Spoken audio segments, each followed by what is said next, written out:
Today, we're diving into one of the Quran's most powerful and, honestly, intellectually challenging chapters, Surah Al-An. We're going to unpack it using the amazing commentary from Maulana Maududi's Tafhim al-Quran to really get into the arguments and the history that make this chapter just so incredibly unique.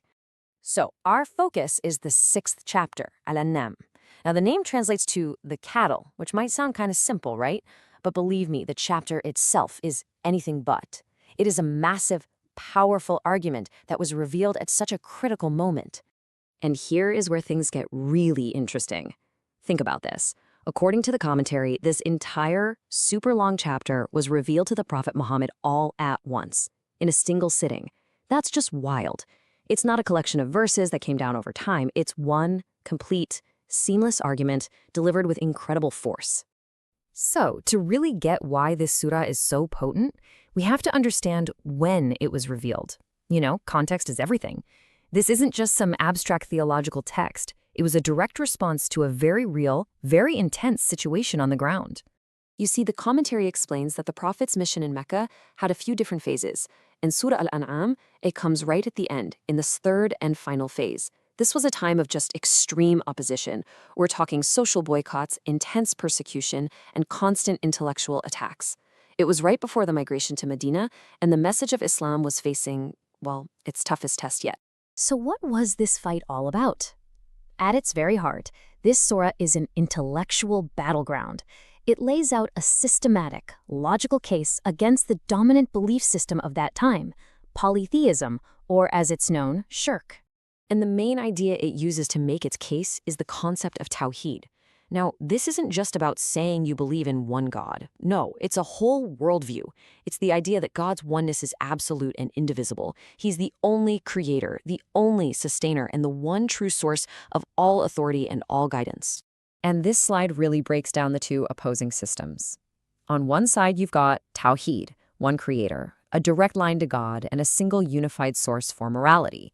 But on the other side was shirk. You've got all these different gods. You need middlemen to worship. Authority is split all over the place, and it creates this world of conflicting superstitions. The surah's argument is that these two worldviews just cannot coexist. The way the surah kicks off its argument is just brilliant. It doesn't start with some heavy philosophy. Instead, it just asks you to open your eyes. It says, "Praise be to God who created the heavens and the earth and made the darkness and the light." The point is so simple, but so profound. Just look at the unity and order of the universe. Isn't that the biggest proof of a single all-powerful creator? And from that starting point, the argument just keeps building. The surah doesn't just, preach. It actively gets into a debate. It anticipates the questions and the objections that the polytheists in Mecca were raising, and then, one by one, it systematically dismantles them. It turns the whole chapter into this incredible, dynamic dialogue.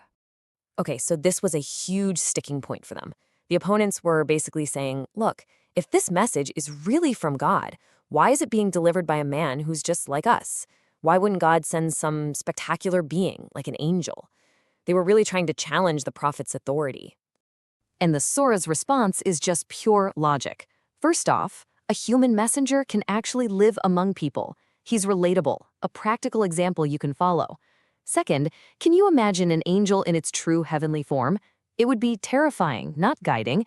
And third, here's the kicker. If an angel came disguised as a human, they'd just make the exact same objection. So the point is, stop worrying about the messenger and focus on the message.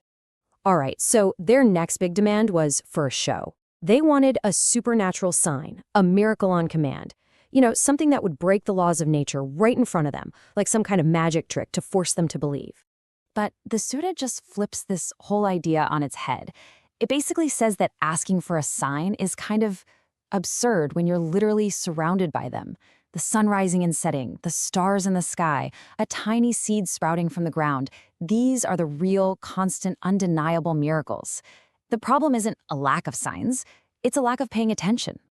Okay, so after taking apart all the arguments of the disbelievers, the surah then shifts gears. It turns to the believers themselves to strengthen their faith and to lay down the core principles for this new community that's forming. And as you can see from the commentary's introduction, the chapter's scope is just massive. It really is a complete package. It tears down polytheism, builds up monotheism, confirms the hereafter and prophethood, answers all those tough questions, and then gives a moral charter for how to live a life based on all these truths. And, right in the middle of all this powerful logical argument, you find these verses of incredible comfort and hope. This one phrase, "He has prescribed mercy for himself," it's a cornerstone. It's telling the believer that, yeah, we make mistakes, we're weak, but God's default setting, his fundamental attribute, is mercy.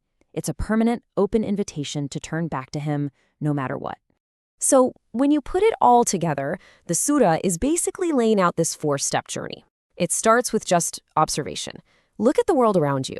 That should lead you to step 2, reflection. Really think about what it all means.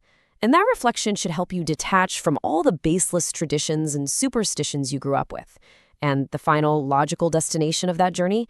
Submission, acknowledging the reality of the one creator. And that kind of brings us to our final thought here. The central argument of Al-An'am is that truth doesn't need flashy gimmicks. The signs are all around us, woven into the fabric of reality. So the real question for us, living in this age of nonstop information and constant distraction, is this: what are the signs we should be looking for in our own lives today, and are we actually taking the time to stop and reflect on them?